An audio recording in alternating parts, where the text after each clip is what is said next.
Introducing the Open Palm Podcast, hosted by Jerome Shaw. Available today on your favorite podcasting platforms, including Apple Podcasts, Spotify, Anchor.fm, and many more.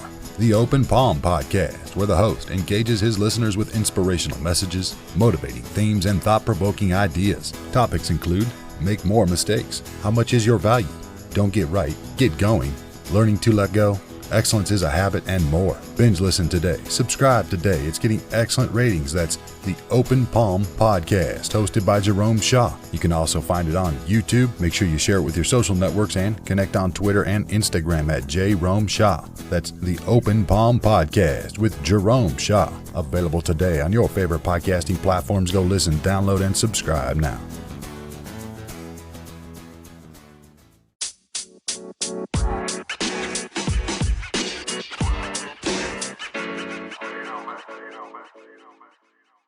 Ladies and gentlemen, I would love to introduce to you SirWaltDaGreat. Yes, sir, man. I'm here live from South Carolina in a real way. Yeah. Jerome Shaw, it's an honor. It's an honor, bro.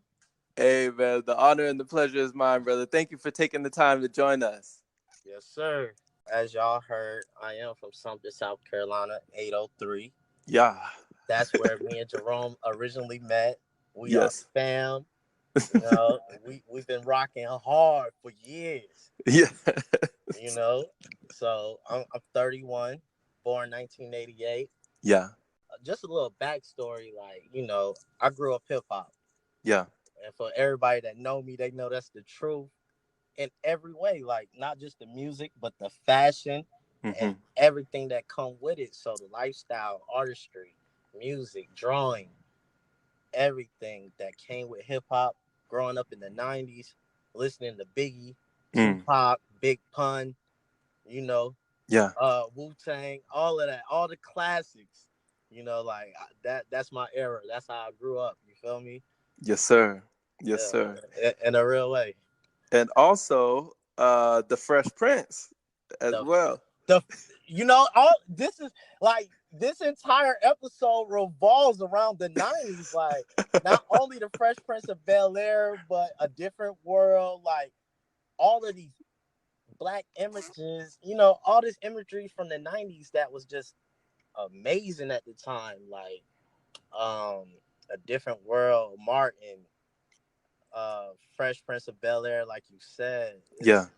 Man, it's countless, man. It's countless. Yeah, it's countless shows, and timeless. Yeah, man. Timeless, all of that. Classics, brother. Now, you are not just a musician, you're not just an artist in hip-hop, but you're also an entrepreneur. I mean, of course. I always had that business mind about myself, but I never had direction per se. But like a wise man once said, don't follow your interests, but follow your passion. Yes. And you, as you know, Jerome, I told you in my early 20s, you have to have passion. Yes. I said this, like, you have to have passion. And all of this is going to make sense as we continue. Yes, sir. Got passion. Yes, sir.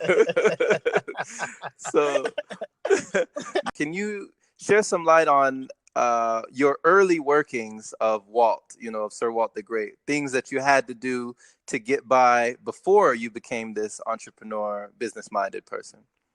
Well, I always had my mind on the money since I was younger. Yeah.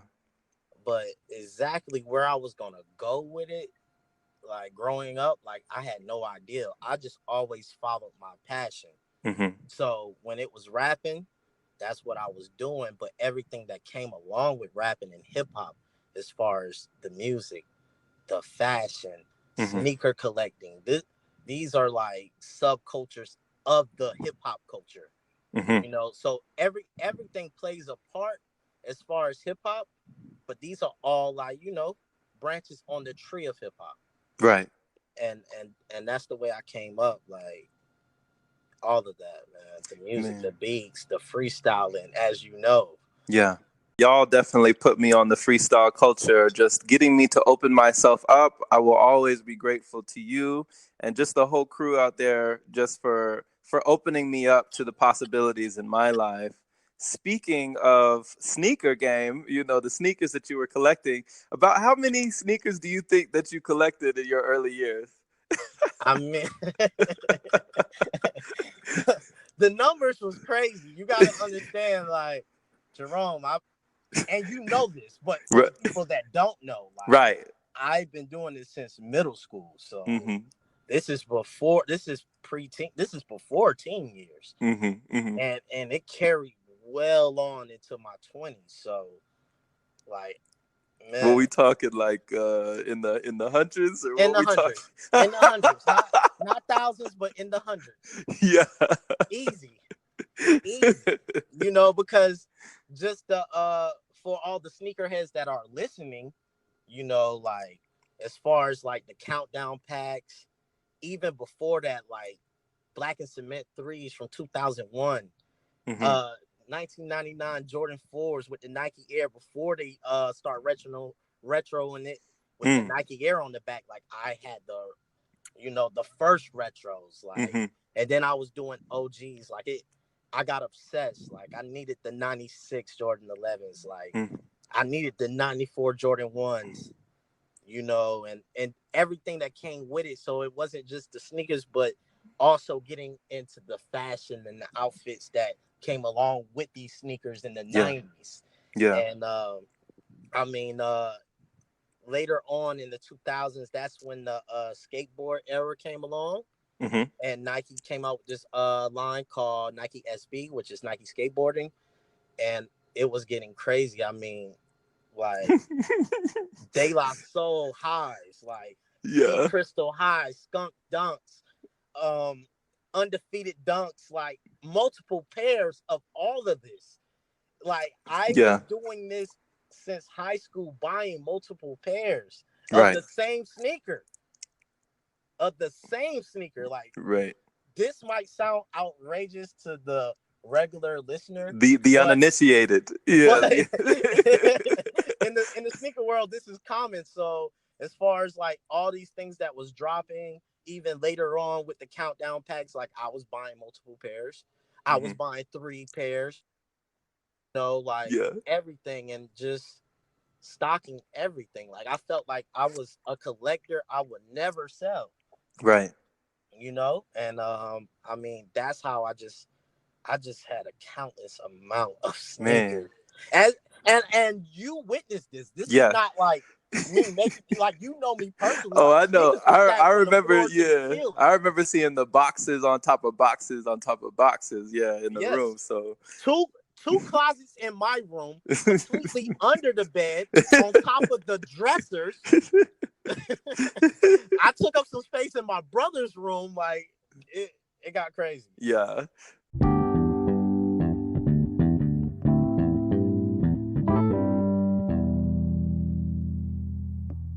I never had any ambition to sell any of my sneakers originally, right? Right. But, like, a lot of people don't know, like, there was a point where I got locked up for something very childish in my mid-20s that I'm totally embarrassed about. And in this time, I had to get my record expunged, so I could not get a job. Oh. Neither did I want a job. Oh, okay, yeah. So in the midst of all of this happening, one of my friends by the name of Vontae, he came from Connecticut, and he had like this Gucci belt, I believe, and some shoes, and he put it together and sold it on eBay. Yeah. And he was like, "Whoa, like, you have all of these items. Why don't you try selling something on eBay?" Shout out to Vontae. Yeah, so he actually sparked my brain. So I sold one pair on eBay, and that's when it hit me. Whew. That's when it hit me. Because at the time, like, before the sneaker world exploded, like, you can go to the Nike outlet, and I was getting like dead stock SB Dunks for $20. Okay. And I had all this cash that I could just blow on it because I cared about nothing but sneakers. Right. So I would go and buy multiple pairs, 4 pairs, 5 pairs of the exact same sneaker. Yeah. So it was like I had a store. Oh, before you knew you would use it, you had it. Yes. I was just following my passion. Right. What was the feeling when you got that first sale? The feeling is like, I mean, in the hip hop world, it's like getting your first beat, or like on a street level, like getting your first gold chain. Yeah. Or to, like, for the regular listeners, it's like that first day of school when you got that haircut. Yeah. You got that fresh outfit. You know you're gonna kill them. You've been thinking about it all night. You couldn't even sleep. You're like, oh, I'm about to kill them. Oh, when school starts tomorrow, boom. So it was like that. Yeah. It was that feeling times 100. Mm. It was that feeling times 100 because, mind you, like, now I have been collecting for well over 10 years. Let's just leave it a at whole that. decade. Well over 10 years. So I lost the feeling. I got to the point where I was just buying to buy. Like, I didn't even feel anything. You know what I'm saying? I wasn't even excited anymore. I lost the excitement. Man. Like, once I got every pair I wanted, like, mind you, I had 1 through 23 of the Air Jordan line. Like, man, all of them in the original colors. It was just crazy. My favorite Jordans is Jordan 5s. I had every color. Like, golly. The grapes, the green beans, like, yeah. the grapes and the green beans. Yeah. The grapes, the green beans, the metallics, the fire reds, like, it was getting crazy. Right. So that first pair that I sold, it was like the feeling that I got when I first got my very first pair of Jordans. Like, that feeling I had when I opened that box of my first pair of Jordans when I was a kid, I had that feeling again. When you sold it? When I sold it, because it was like, in my mind, I was thinking, like, I'm giving this feeling to somebody else. Yeah. Like, that original feeling that I had back when I was younger, maybe, just maybe, I could give them a piece of what I felt back then. Wow. I always was collecting sneakers, but with the vintage clothing, it all started with the Fresh Prince of BelAir. Yes, please, let's go into this. So a mutual brother of ours, Joseph. Yes, shout out to King Joe. You know, King Joe as we know him. When he first returned from college, even though we grew up on the Fresh Prince, like, he had the whole season 1 of Fresh Prince. Yeah. And at the time, like, DVDs is still a big thing. And I remember him giving me that season 1, and he was like, yo, you know, like, if I give you this season 1, like, you just buy season 2, and then I'll buy season 3. And we can just share this seasons because we both love Fresh Prince, right? Smart, yeah. So I'm watching Fresh Prince, and I'm like, all right, I remember on season 1, he had the great Jordan 5s on, the originals. But not only did he have the original Jordan 5s on, but he had the original Nike Jordan great outfit to go with it. And I remember watching his fashion, and I was just like, oh my God. Like, at the time, I'm trying to figure out how to change my style because, mind you, this is that 06, 07 era, right? Yeah. So we're just getting out of baggy clothes. People got to understand, like, we just got out of the tall T Jabot era. Right. Just so people can have a visual, like, we just got out of this. So I'm trying to figure out, where am I going to go with my fashion? I felt as though, like, well, it looked good in the 90s. So it definitely is going to look good on me because I'm a very stylish guy. Right. I came from a very cocky perspective, not knowing that vintage was going to explode. Yeah. You know, I was just, once again, following my passion. I had no idea that there would be a market for this. Once again, I'm doing it for my passion. Like, I'm just collecting. Yeah. But I say all that to say this, like, that original jacket that I seen Fresh Prince with on season 1, that's what started me searching and buying vintage clothing.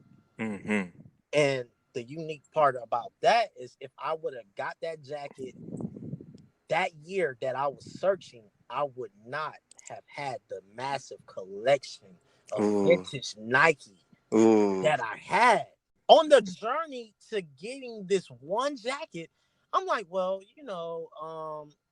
this item right here looked kind of cool. Like, I think I'll get this. And then, you know what? Like, I'm watching A Different World, and I'm watching Martin, and I'm seeing Martin with the original Jordan 7 jacket from 1992. I'm like, I might as well pick that up. And on A Different World, I'm watching like Dwayne with the original Jordan 4 flight leather jacket on, and I'm like, I might as well get that as well.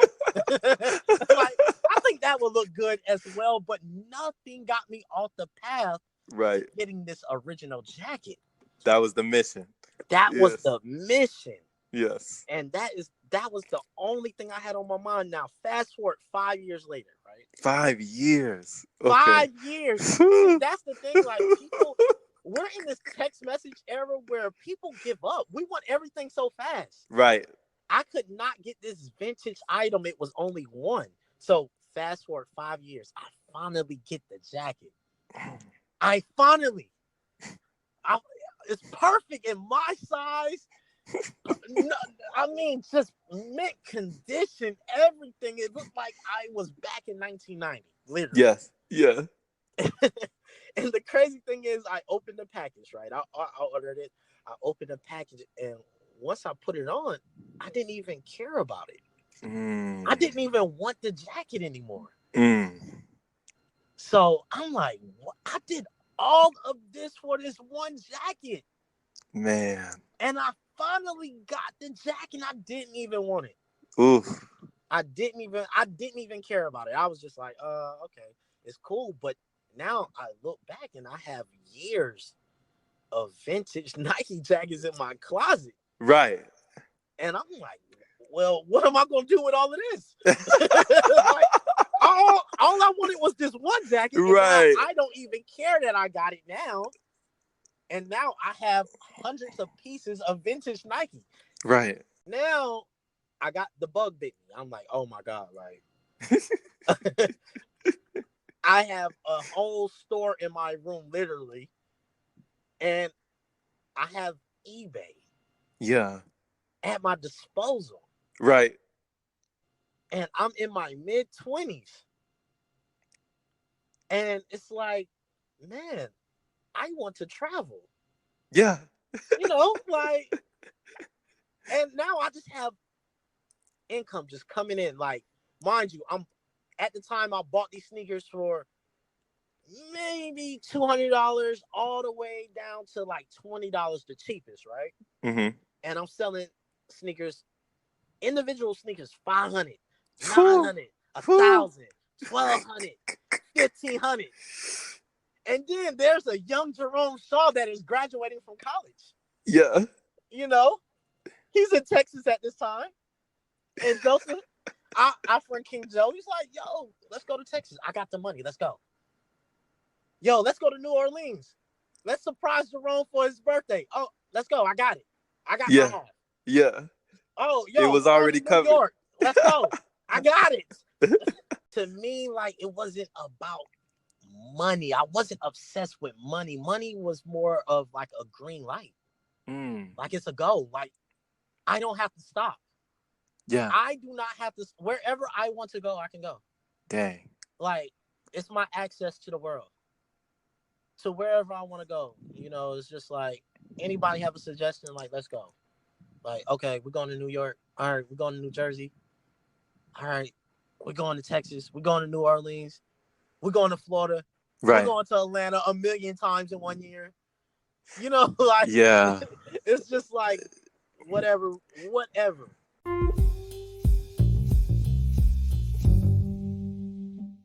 Let's go back to 2006, right? Okay. I'm working at Walmart on a graveyard shift, right? Yeah. So I literally have no freedom. To me, it was like the traffic light was on red. Constantly. Mm-hmm. Constantly. I could not go. I was only working there. It felt like everybody's life was going forward. Everybody. Like, Joe would call me. King Joe would call me from college like, yo, whoa, it's lit. I'm in the club right now. I'm like, Man, King, man, Man. I'm on aisle 10, man. I'm on aisle 10 right now. You know, like you just making some money. I don't even have no direction. Yeah. I have no direction at this time. I have no direction. I'm just making money and I'm just buying sneakers. Man. I'm just making money buying sneakers, but inside, like I felt like I was stuck. You know, like being 19 and at the time, a Walmart job at 19, I had all the money I ever wanted at 19 Yeah. because all I wanted to do was buy sneakers. Right. So this job, like every paycheck went to sneakers. Dang. But I didn't have any freedom. I didn't have time. Mm-hmm. I never had time. Like everybody was traveling. Everybody was going this place. Yo, Walt, we going to homecoming.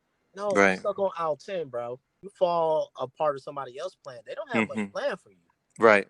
They don't. So you got to make your own plan. Right.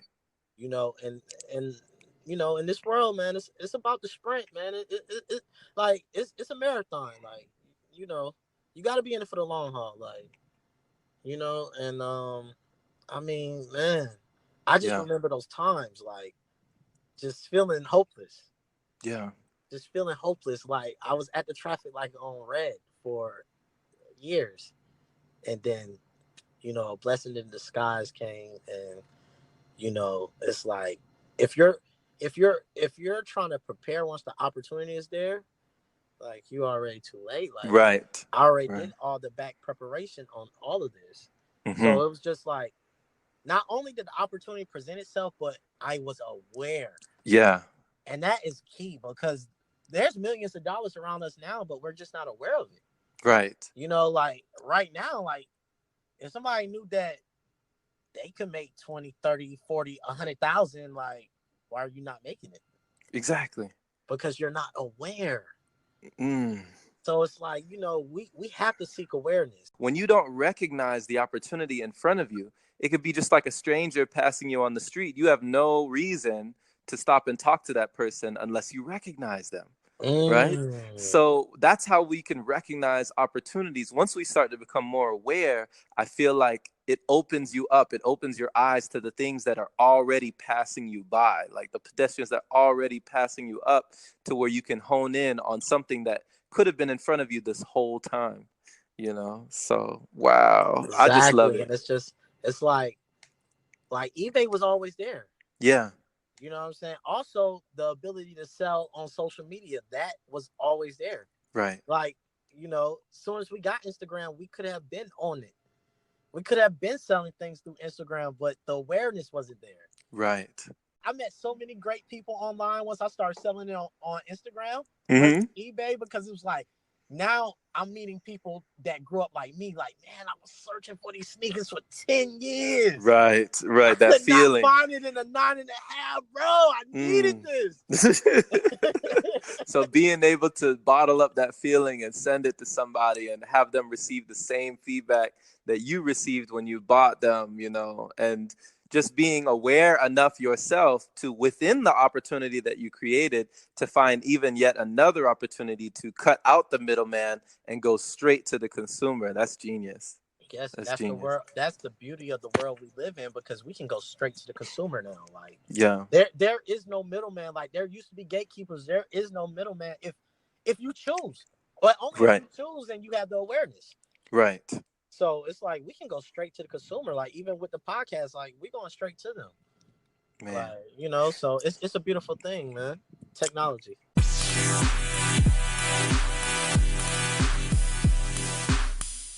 The first year, the mistake I made, when I first started booming, was I was posting every time on Snapchat. Every time I made a sale, like, I was updating everybody on Snapchat, like, yo, I made another sale, y'all. Yeah. I'm sending 3 boxes off. The mistake in that is now everybody's coming to me for money. You know, it's like, so after seeing that social proof. Like, we know you got it, bro. Like, and they're not coming like, yo, let me get 30. Let me get, like, yo, man, I need like 300. Oh, okay. Off top. So that's where too much information is a negative thing. It's like, yo, you don't, you don't have to put out there every time. Like Okay. When you're receiving your blessings, like you don't necessarily have to put it out there every moment. I see. Some people in the 9 to 5 matrix and like, yo, whoa, you don't got a job, bro. Like, what's going on? But it's like, yo, I'm never broke. Like, as a matter of fact, I think you have borrowed money from me. Instead of like downplaying, maybe you should ask like, well, how are you maintaining this lifestyle you have? Because you're a very well dressed guy, you know. Well, you're always traveling, right? Well, you're always shopping. We see it, but like, you don't have a job. Yeah, like what's going on here? You know, like I would ask if it wasn't me. I would ask, you know. So, you know, it was a commercial back in the day. And everybody from the 90s gonna remember this commercial. It used to come on late night. And it was this little cooker. And they always had a rotisserie chicken on there. And they was always saying, set it and forget it. Come back to it in a few hours. Yeah. Right? And like, that's the mindset I took on with starting out on eBay and then selling directly to consumers from my Instagram. It was like, I can set it and forget it. Like, yeah. I can post and that's my set it. And I forget it until I get my email. Yeah. Or with eBay, like, if your presentation is good, you don't even have to do no communication. Like, if you have a specific item in the right size that they need, with crispy pictures, with a full description that makes sense, it's like they just hit buy now. You know, like I was excited to wake up. You know, like a lot of people wake up and like, oh, I gotta work. Mondays. I remember that feeling. Like my Mondays was the greatest. Like I couldn't wait. I could not wait to wake up. It was like I remember being in my late teens and we couldn't wait for Fridays and Saturdays. It was like, oh man, Fridays and Saturdays is lit. It's on. Right. And everything changed. It was like, yo, I can't wait to just wake up. Right. Like a lot of people take their phones for like their girlfriend or their boyfriend to text them.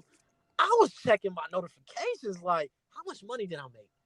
Like, it was a surprise every morning. Like, oh man, did I make 2,000? Did I make 3,000? Like, oh man, and it was crazy. And then it was just exciting to just go throughout my day and just live my life, like be with family or whatever I decided to do at the time. And it was just like, at the time on eBay, when you make money, it was like a cash register. It made a cash register sound. Dang. So it was like cha-ching. Yeah. So even if I'm just hanging with y'all, right? So you know, back in the day, we was playing Street Fighter. Yeah. Religiously. 2-3 hours. I hear that ching ching. I'm excited. Yeah. It was the reason why I was so excited playing the game. I was I know. Like, it was beautiful. I could not wait to hear that sound. I couldn't wait. And it was just like, it was just the most amazing thing. It was like growing up in the 90s, like I just remember like how long everything took. Yeah. Like from ordering something to waiting like 2 weeks to get something shipped to you. 3 weeks, that was regular. Right. And it's like now it's like, man, we have PayPal. The cash comes directly to me. I have instant access to this money. I remember when we all was in New Orleans, including you, Jerome, you know. Yeah. And we went to the casino, right? Yeah. And you know, like we had a very fun night at the casino. I maybe was a little too excited. So the next day I'm checking my balance. I'm like, oh man, like, oh, I messed the check up a little bit, right? Right. So I remember like King Joe was like, yo, man, I think we was walking to an Urban Outfitter or something like that, right? And like at the time I was just like, I just stayed positive. I was thinking to myself, the money is coming. That's all I was thinking. Now, mind you, you remember where our hotel was, so we had a nice little walk to that store. Right. And on the way to the store, the cha-ching went off. Whew. And I made that $500, and it was just like, Dang. I love eBay.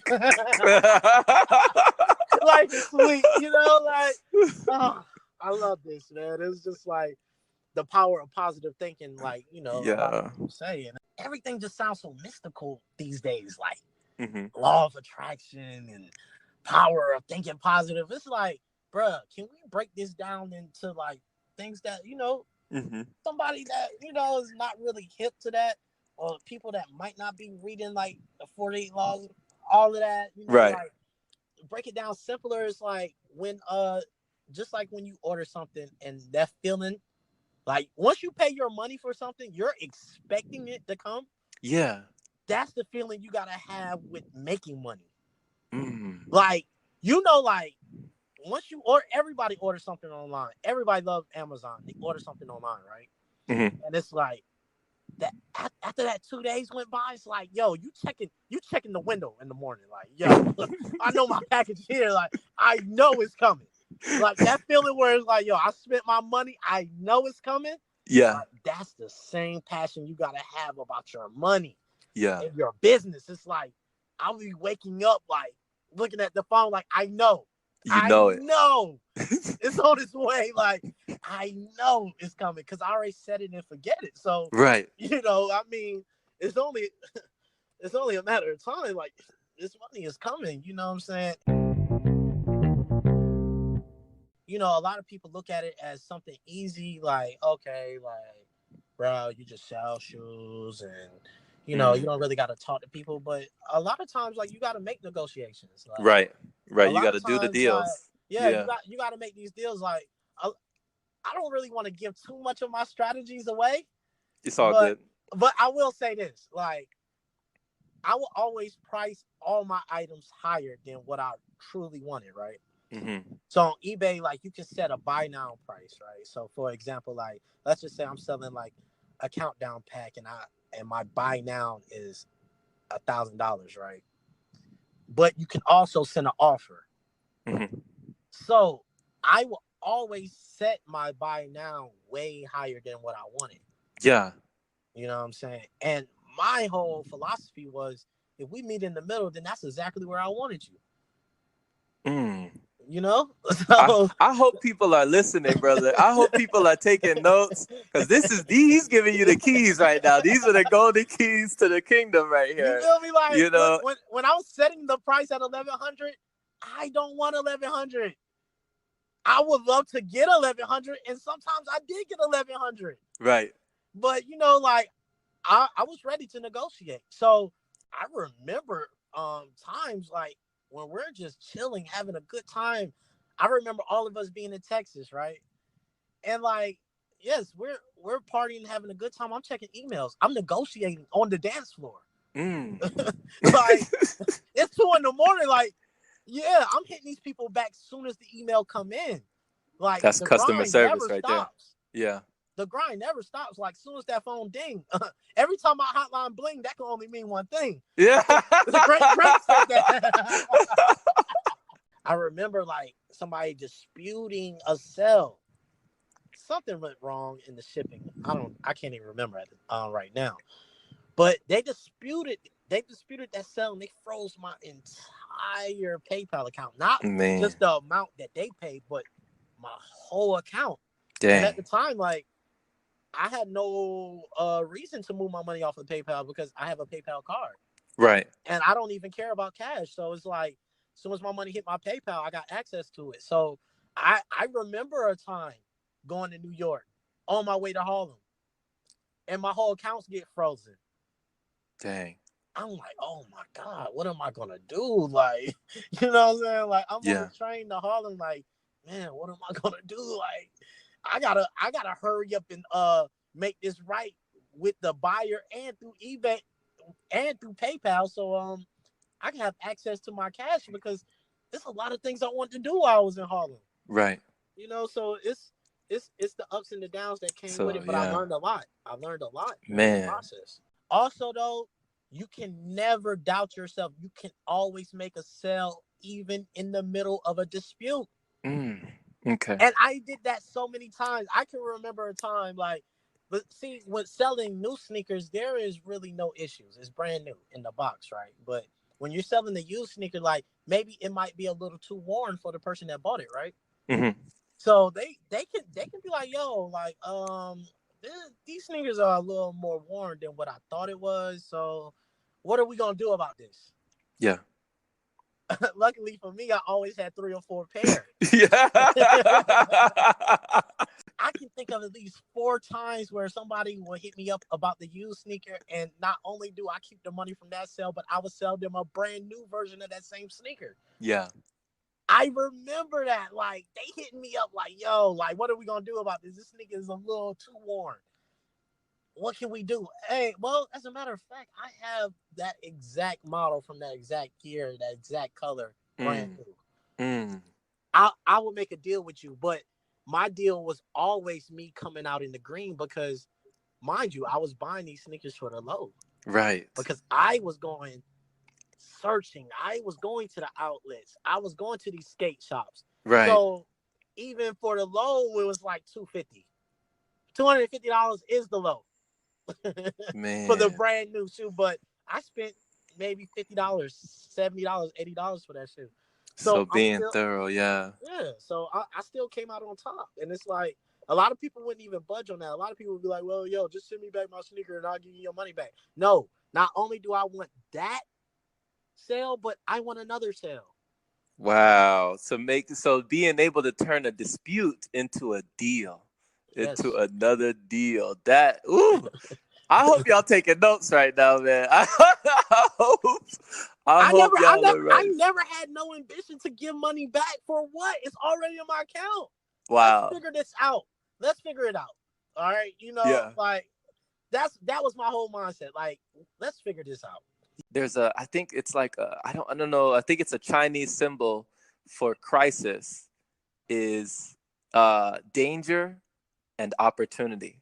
Like danger and opportunity is the symbol for crisis.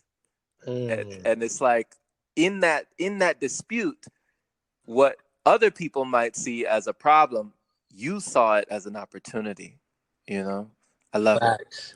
Facts, man. Even like with me getting into photography, like it was never for me to be a photographer. Right. Like I was upstairs, and you don't even know the story, so this might be new for you. Yeah, these are scoops. I'm just finding out. Yeah. I remember me, you, and King Joe. We was upstairs at your dad's house. We was younger, and I just remember like being on your computer, and I seen this picture of Bob Marley that was so crisp, and I was like, "Yo, how is this picture looking better than the pictures we took this year?" I was just mind blown. I was like, yo, what is really going on? That's when I invested in my first Nikon. You know what I'm saying? And it wasn't even, see, this is how, when you just follow your passion, you know what I'm saying? You never know where it leads. So it's like, I was just true to myself in that moment. I'm not even putting the pieces together that I will be selling, and I will have to take these high quality photos. Right. Of clothing and sneakers that I was selling. I'm not even thinking that, because I don't even know I'm going to be an entrepreneur. Man. I wanted our pictures to look as good as this Bob Marley picture I seen from back in the day. Right. That was it. At the time, I felt like, man, we're fresh. We're cool. Shouldn't we be preserving our fresh and high quality? That's all I was thinking. That's all I cared about in that moment. And then not only that, but just saving our moments. And I remember when I had the little Sony flip camera, right? Yeah. And then I remember your dad bought you one for Christmas. Do you remember this? I do. And we went around, we documented everything, and we camera on camera. Yeah. We always would say this, like, bro, camera on camera, we have to document these moments. Yes. And it's just like, it just brings a great smile to my face now just to see how far you have came, because I remember doing the D-Nice show. Yeah, man. A lot of your listeners might not even know about this, but this was the precursor. This was way before the Open Palm. Years ago, like the D-Nice show. The D-Nice show. It was just quick comedy sketches. And I was there with my very first Sony camera. Yes, sir. You know, Yes.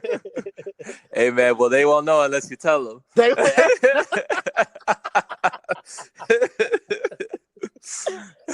These are just the facts. Like, they won't know unless you tell them. So, you know, you gotta let them know.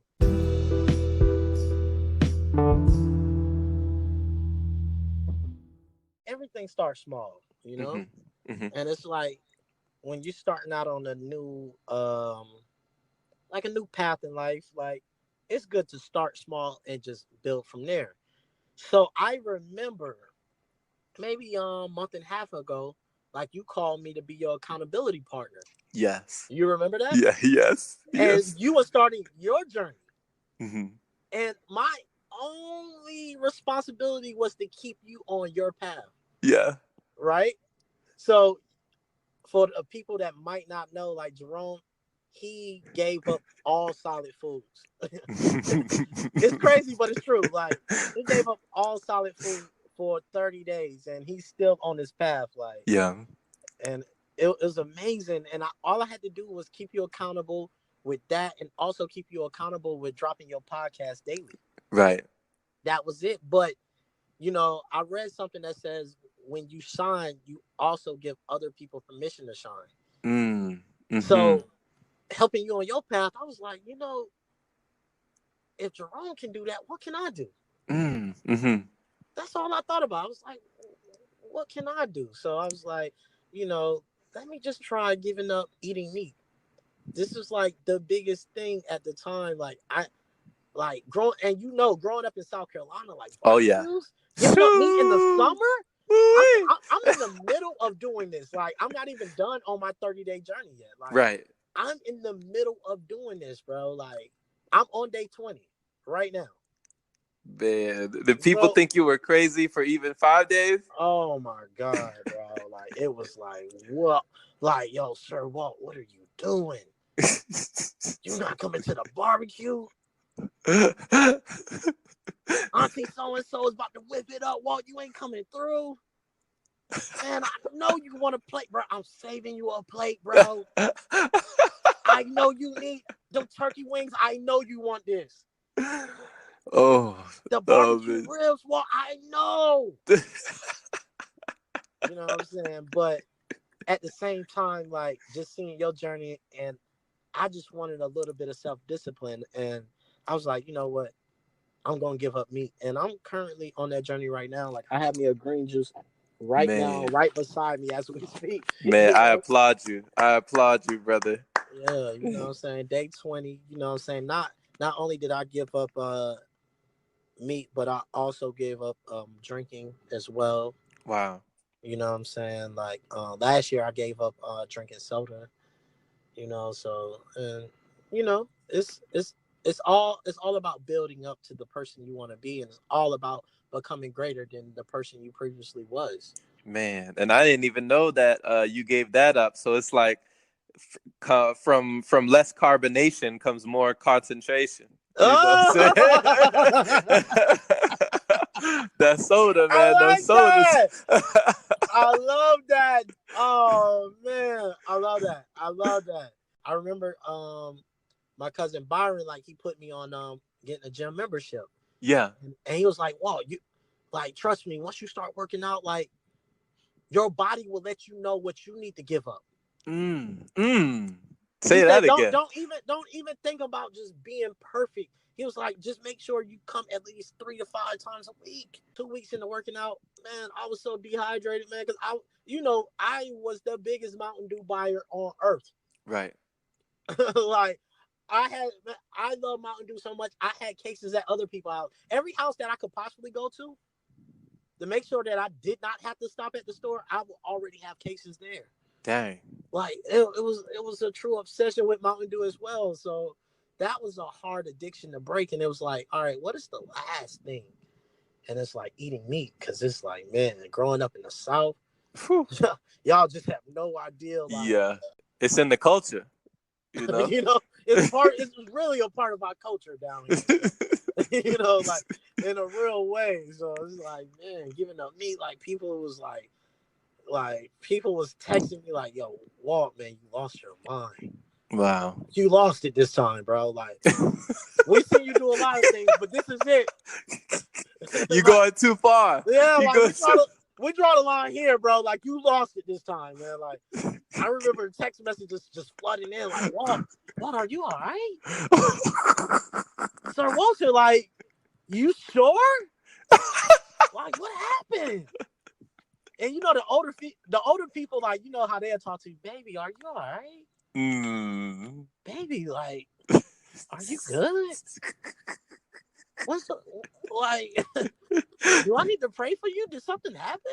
Oh man.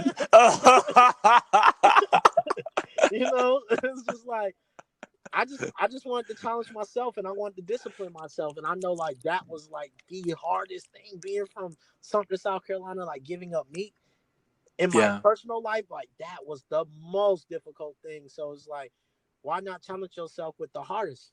You are one of the people that I have to keep close in my life, because you're one of the people that ask, why not? Well, you Jerome, know what I mean?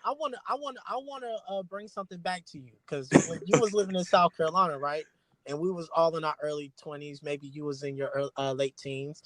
We always used to say, "What type of guy are you? Are you a why guy or a why not guy?" Do you remember that? Oh, now you bringing it back to me. Do you remember that? Like, come on, man. Are you a why guy or why not guy? Because, you know, I'm not going to say names, but it'll be some people when we be like, yo, let's go here. Let's do this. It's like, yo, why? It's like, bro, hold on, man. Are you a why guy or why not guy? Hey. Hold on, life comes full circle, you know? Yes, bro. Wow. I had to take it back. With that one. Hey, man. And we see what that question has gotten you, man. That question you has brought much clarity, because like you were talking about, you know, when people were saying you were going too far, it's like they say, you know, only one who risks going too far will find out how far one can go. Ooh. You know, so I applaud you. You know what's crazy, because a lot of people feel like, you know, like, oh my God, like you're just gonna be so weak and you're gonna be so tired.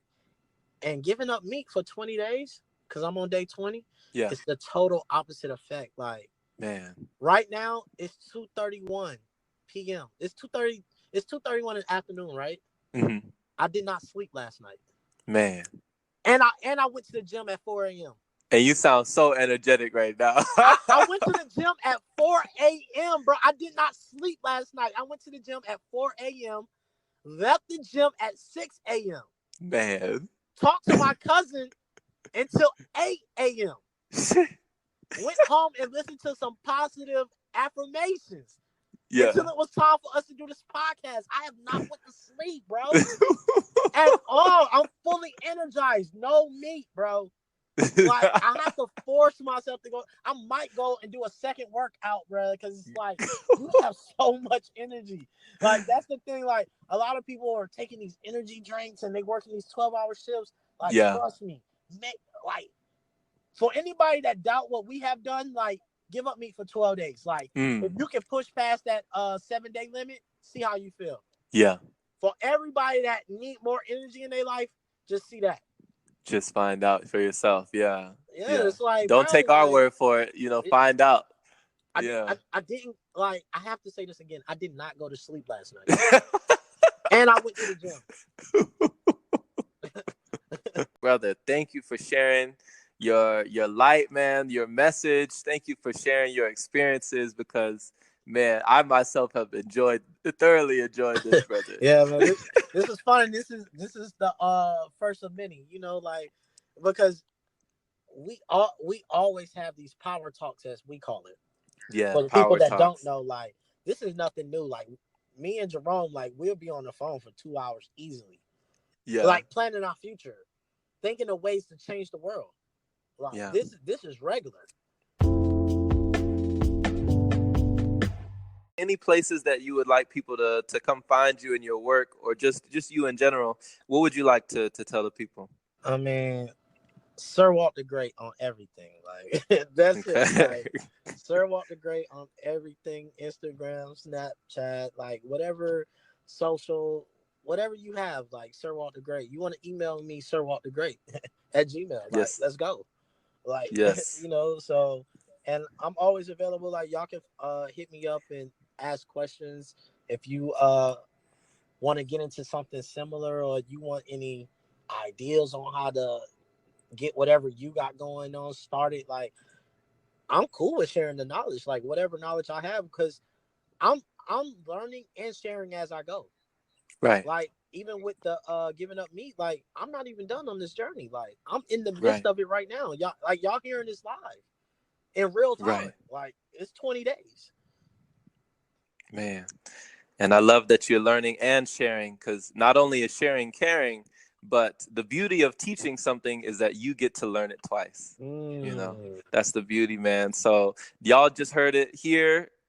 Social media, everywhere on social media, SirWaltDaGreat, and that is D-A, not T-H-E, SirWaltDaGreat. It will be in the show notes for all of you who are listening, so you'll be able to link up with Walt on social media. So, man, thank you once again for being a part of the Open Palm, brother.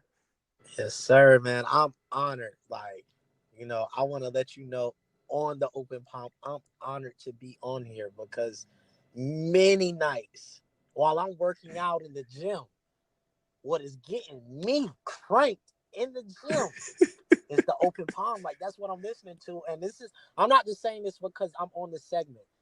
We have plenty of text messages where I send the proof, like, bro, I'm listening to this right now. Yeah. Like, right now, like, bro, I'm amped right now. So I'm honored to be on here. Yes, sir. Yes, sir. It's been a pleasure. All right, brother. Well, hey, man, to the next episode.